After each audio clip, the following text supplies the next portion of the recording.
agradecer en representación del Ministerio Público Fiscal la convocatoria que se nos ha efectuado desde esta Fundación Estrellas Amarillas y saludar por estos 10 años a todos los integrantes de la Fundación por su invalorable aporte y respetable aporte a las víctimas de los accidentes de tránsito. Debo decir que cuando se nos formuló la correspondiente invitación, pasó por mi interior varios temas a efectos de poder compartir con ustedes, pero bueno, de alguna manera y dada la síntesis que debemos realizar, traté de confesar el que más representativo sea para todos nosotros y de alguna manera aprovechar la oportunidad para dar a conocer un poco cuál es el rol del Ministerio Público Fiscal en materia de investigación de los accidentes de tránsito. En este sentido quiero destacar que nuestra provincia ya en el mes de marzo del año 2011 ya pusimos en vigencia el sistema acusatorio, adversarial acusatorio, de manera que corresponde a los fiscales la investigación criminal de todos los delitos. Hemos abandonado el anterior sistema donde eran los jueces de instrucción los que investigaban y ya llevamos a la fecha 3 años y algo de experiencia en materia de este sistema nuevo que sin dudas todavía ciertamente debemos aceitar, pero podemos decir que de alguna manera hemos logrado algunos resultados favorables en materia de investigación penal. En este sentido, desde la Procuración General, a cargo del doctor Bonjanino, se nos ha brindado el contexto adecuado y también se ha diseñado desde ya esa misma fecha de implementación del Código un claro lineamiento en cuanto a la problemática de los accidentes de tránsito, de manera que para los fiscales que integramos y ejercemos la acción pública, realmente es una prioridad atento a que tenemos un alto grado de víctimas fatales en accidentes de tránsito en toda la provincia.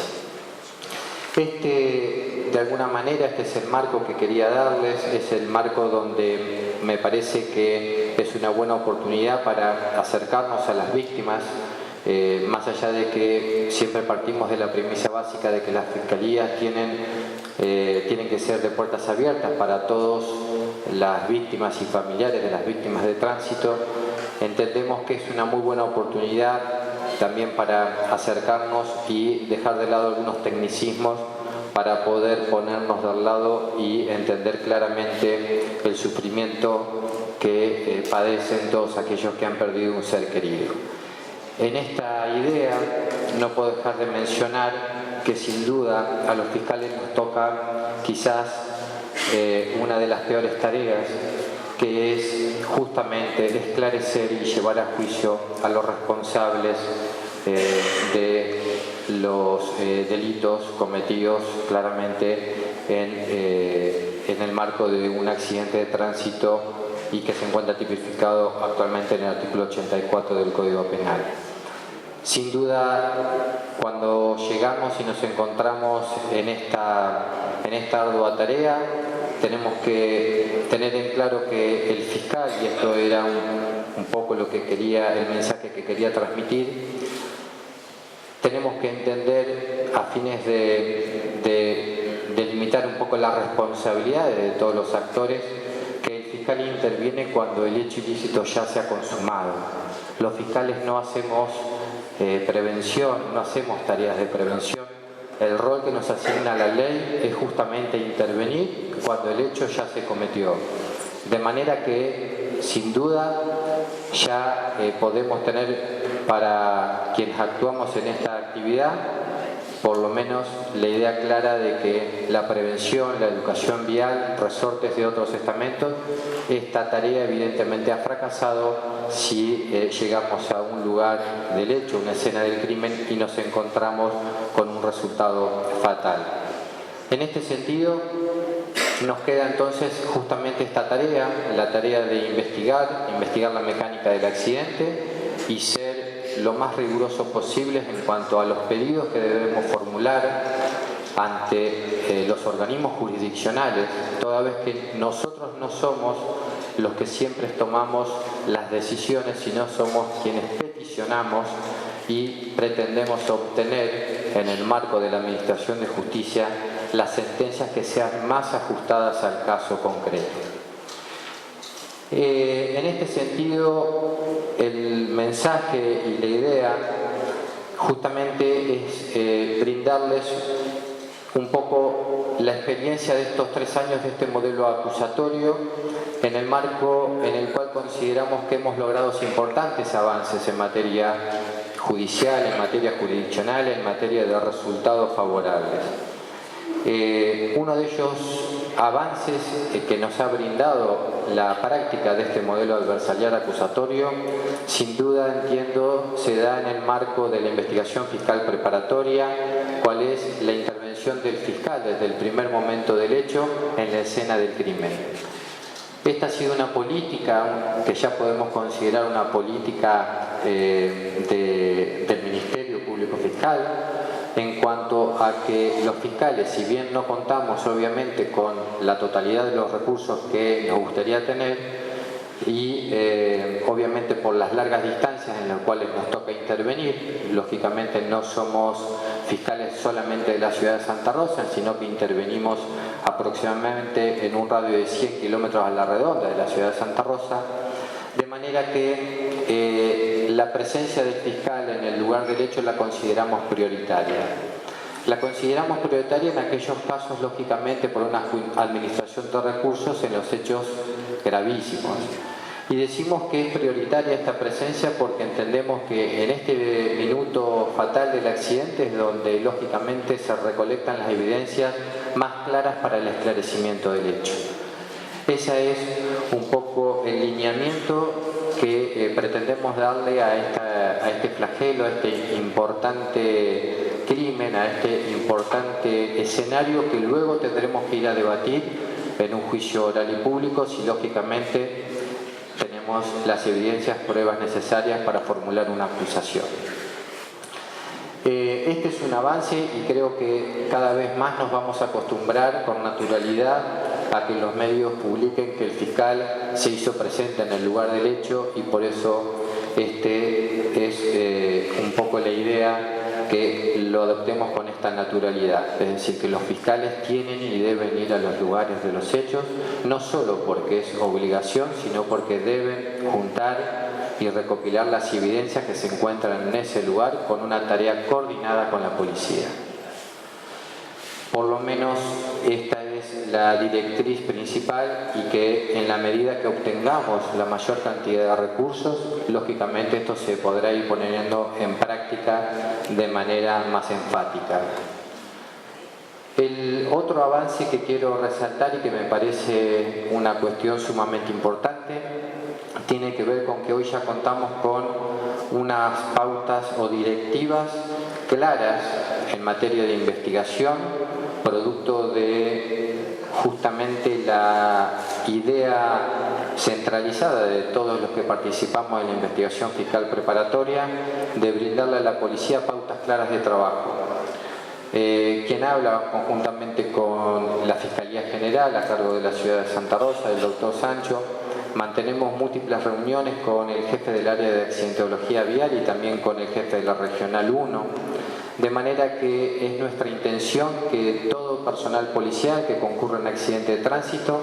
tenga pautas claras en materia de investigación penal. Esto dado claramente porque en todos aquellos accidentes y siniestros viales no puede el fiscal estar presente, atento la gran cantidad de siniestros viales. Si bien diferenciamos aquellos que son gravísimos, en todos los otros entiendo que tiene que tener una pauta clara la policía para poder trabajar y sin dudas con esto fortalecer un resultado satisfactorio en un juicio oral y público. Quería terminar con estas pautas claras para que no quede en abstracto, comentarles a ustedes que a modo de base de lo que a futuro es una deuda pendiente, que son los protocolos de actuación, que estamos en permanente discusión desde la Procuración General y pensamos que a la brevedad o en el transcurso de un tiempo no muy lejano estaremos en condiciones de poder suscribirlos, pero ya la base de estos protocolos de actuación en materia de siniestros viales los hemos dado con directivas claras a la policía y que tienen que ver con 3 medidas puntuales.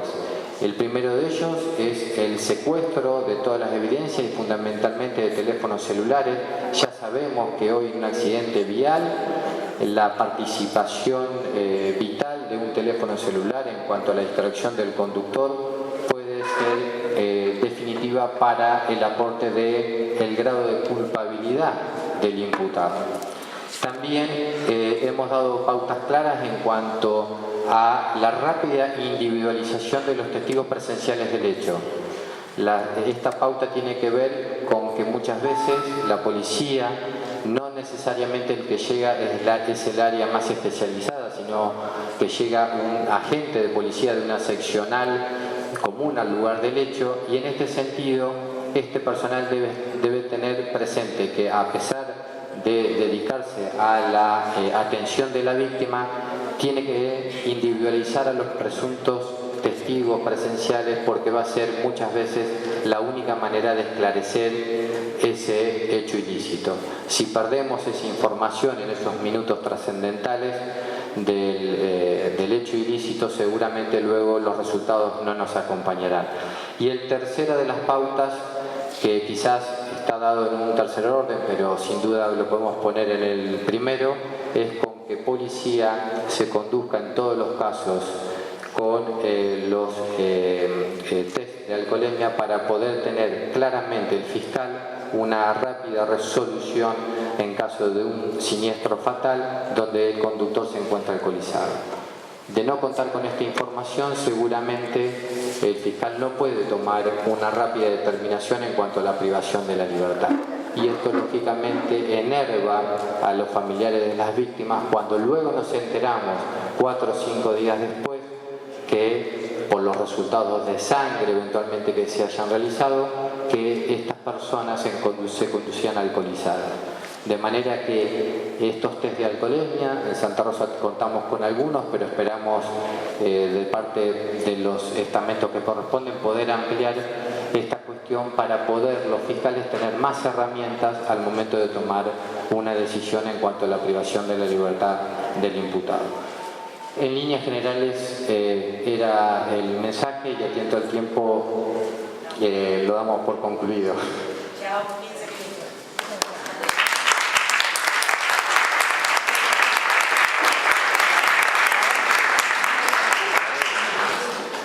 Bueno, mi nombre es Andrés Torino, al igual que el doctor Bulenaz, me encuentro cumpliendo la función de fiscal también aquí en la ciudad de Santa Rosa, la primera circunscripción judicial. En primera instancia, desde ya agradezco especialmente a Silvia la convocatoria, felicito desde ya a todos los integrantes por estos 10 años y bueno, en lo que hace a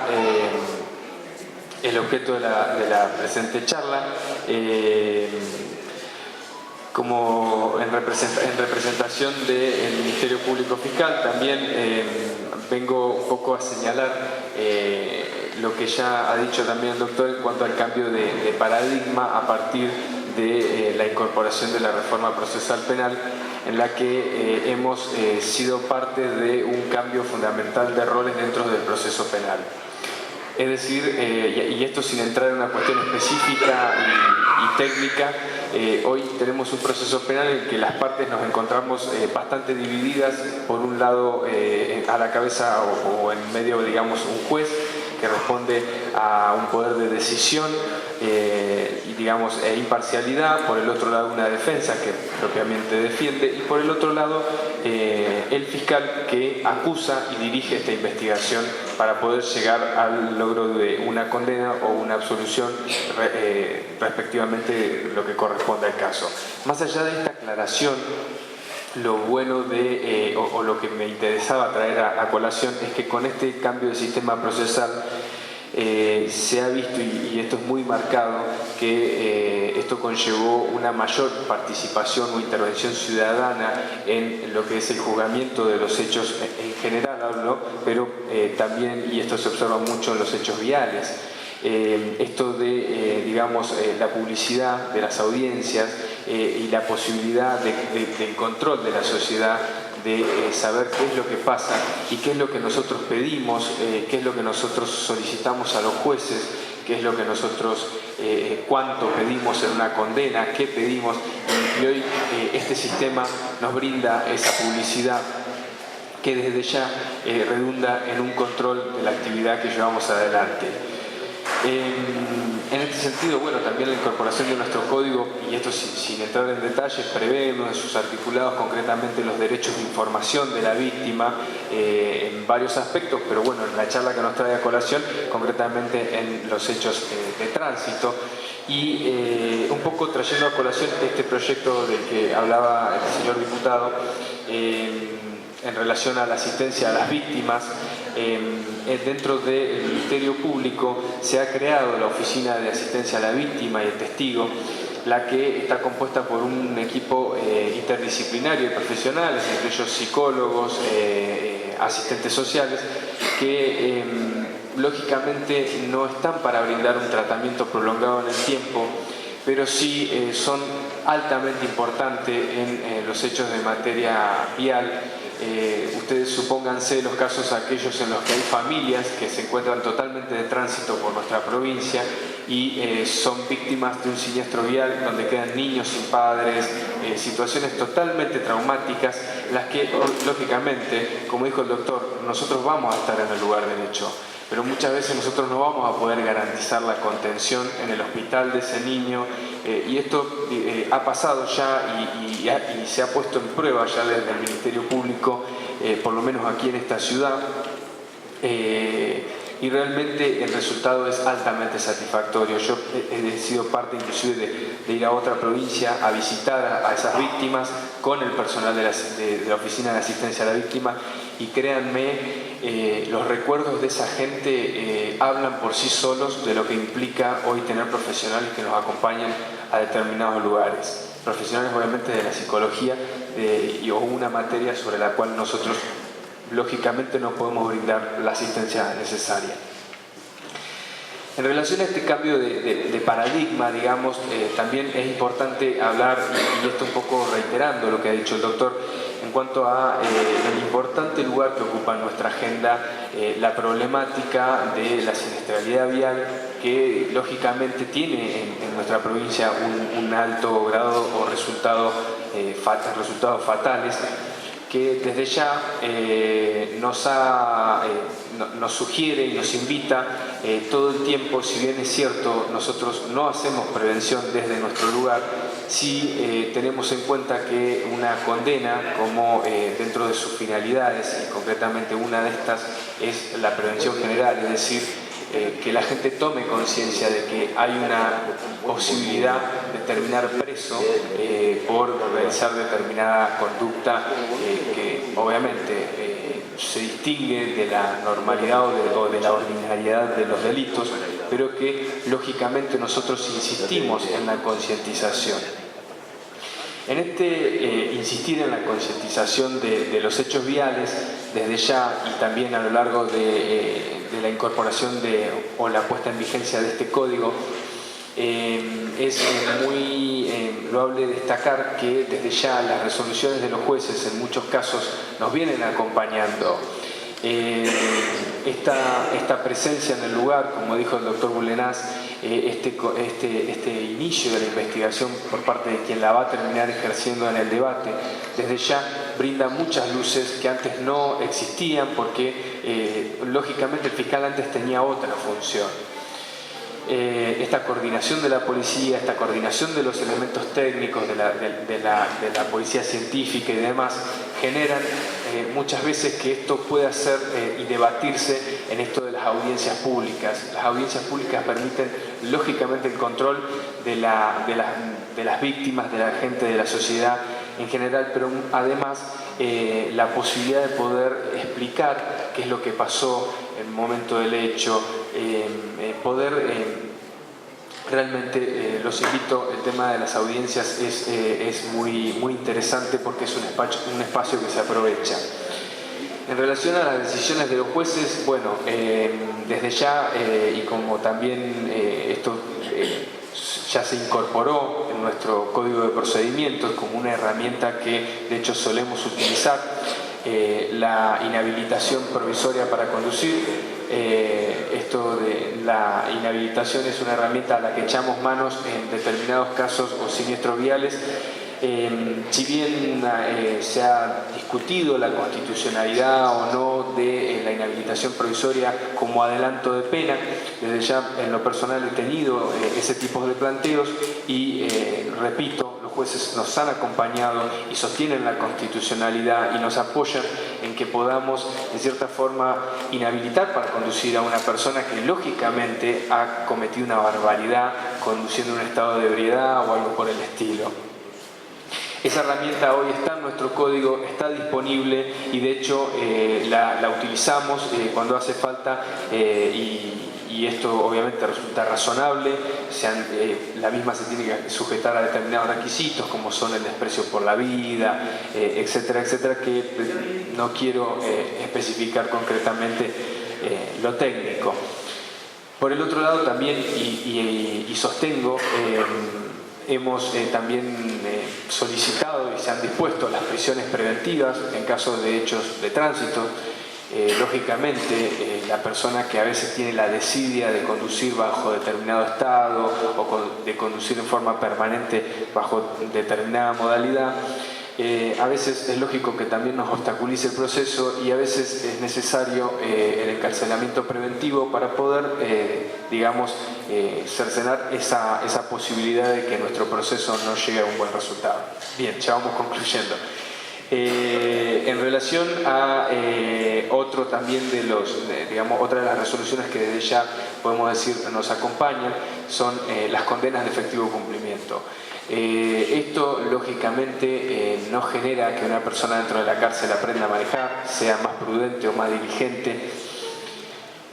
con lo cual tiene un efecto totalmente negativo, pero hay un efecto positivo que es al que me referí precedentemente, que es la prevención general, es decir, que la sociedad toda tenga conciencia y conocimiento de que puede terminar preso por una conducción altamente negligente o imprudente.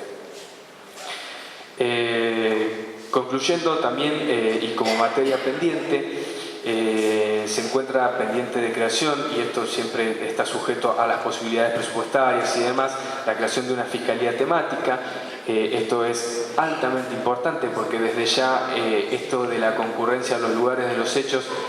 por parte nuestra es en el caso de un siniestro vial, como así también un delito de un robo con violencia, un homicidio, y desde ya la especialidad de la persona que tiene que poder diferenciar cuáles son los elementos técnicos necesarios para arribar a un buen resultado en un juicio, del que maneja hechos viales con el que maneja homicidios,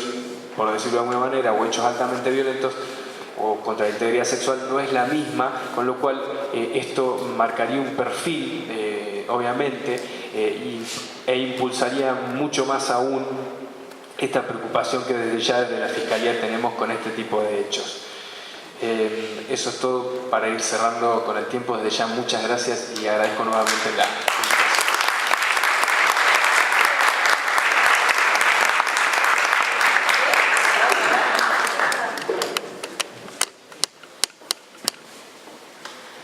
Bueno, buenas tardes. Para los que no me conocen, mi nombre es Alejandro Ocio. Yo soy defensor oficial en lo penal en esta ciudad de Santa Rosa y también profesor de Derecho Penal en la Universidad de La Pampa. Primero quiero agradecer la invitación en la persona de Silvia, pero en representación de toda la Fundación Estrellas Amarillas, y hacerle llegar mi beneplácito por la tarea tan ardua y tan desagradable que viene cumpliendo desde hace 10 años. Remarco lo que ha dicho el diputado de Napoli en relación a que siempre las madres parecen ser la bandera en la reivindicación de derechos humanos básicos en nuestro país. Lo segundo que quiero hacer, también institucionalmente, pero por la universidad, es invitarlos a la Fundación y particularmente a quien desea hacerlo, a presentar propuestas porque nos han girado el anteproyecto de Código Penal para la Nación a la universidad y han generado una comisión dentro de la universidad de la que yo formo parte. Así es que o a mí o a la universidad, en la Secretaría Académica, pueden acercar propuestas. En la página de la universidad va a haber un link. Todas las propuestas van a ser tratadas, todas las propuestas van a ser elevadas en el informe que tengamos que presentar el 15 de julio, así que les dejo hecha la invitación. En ese carácter es que vengo, más que como defensor. Ustedes saben, los que han participado en los procesos penales, que a los defensores a veces nos toca la extraña tarea y ser los malos de la película en defender a personas que por ahí en ese momento no son precisamente las más queridas en ese tipo de procedimientos, ¿no? Simplemente quiero aclarar a modo de corolario, y es todo lo que voy a decir en relación a eso, que algunos defensores, entre los que me incluyo, no nos sentimos defensores, sino que trabajamos como defensores. Y en ese rol nos toca defender intereses que no son los propios, y es nuestra obligación legal como funcionario público hacerlo, y hacerlo de la manera más legal y mejor posible. Es solamente esa aclaración que quiero hacer, más en lo personal que con un sentido corporativo, bien lejos de eso. Simplemente en estos 10 minutitos voy a tratar de introducir 2 o 3 cositas. Una es de informar para aquellos que no lo conozcan en detalle en la comparación entre los homicidios culposos en el Código Penal vigente y el que se proyecta en este anteproyecto que ha presidido el profesor Zaffaroni y que ha coordinado Roberto Carles. Por ahí se difunden cuestiones que son un poco extrañas o tergiversadas o con alguna intencionalidad política determinada. Yo voy a tratar de apartarme de eso y simplemente señalar 2 o 3 cuestiones jurídicas que me parece que a la Fundación le debería interesar, más teniendo en cuenta que se han encaravanado en algunos otros proyectos que se distancian un poco del anteproyecto y que tienen algunas diferencias que pueden ser interesantes. Respecto de los homicidios dolosos, el actual artículo 79 del Código Penal en el anteproyecto es el mismo, solamente que es el artículo 76, en eso no habría en primer lugar ningún problema. En relación a los homicidios culposos, hay varios problemas y varias diferencias en relación a los proyectos que ha presentado, por ejemplo, la senadora Pichetto y algunos otros, Michetti y algunos, discúlpenme, y algunos otros diputados y senadores nacionales. La mezcla de Pichetto y Michetti, una ensalada. Les decía, el artículo 84 actual prevé una pena de 6 meses a 5 años de prisión, como ustedes saben, y prevé la conducción antirreglamentaria del automotor como un agravante, y en ese caso no se agrava la pena máxima, sino solo que se eleva el mínimo a 2 años. Por lo tanto, se traduce, esta es una de las críticas más fuertes, una violación reglamentaria de una norma administrativa en un mayor desvalor del acto sin tener en cuenta el resultado que se ha producido, y eso es claramente un problema en términos penales. En el anteproyecto la norma no es parecida, pero no es mejor tampoco en términos dogmáticos ni de principio de legalidad. Se prevé una pena de 1 año a 5 años de prisión, es decir, que el mínimo asciende 6 meses. Lo curioso es la fundamentación de esta sentencia de 6 meses a 1 año como pena mínima, porque la expresión de motivos del anteproyecto dice que se considera insignificante 6 meses de prisión de mínimo legal para el caso en que se dañó totalmente una vida humana. La pregunta sería si 1 año tampoco lo es. Bien, eso por supuesto que no se explica. Se prevé también como un agravante el caso de culpabilidad temeraria, y estos serían los casos de siniestralidad vial, ¿no es cierto? Y ahí sí se aumenta no el mínimo sino el máximo a 8 años. El problema se da en la conceptualización del tipo penal, porque se habla de culpa temeraria. Para los que no lo saben o están lejos del derecho, la culpa temeraria es una categoría dogmática, doctrinaria, creación de algunos autores del derecho penal, particularmente de algunos alemanes, que al país ha sido introducida primeramente por Soler con algunas aproximaciones en la década de 60, pero de manera más actual por el profesor Zaffaroni, que prosiguió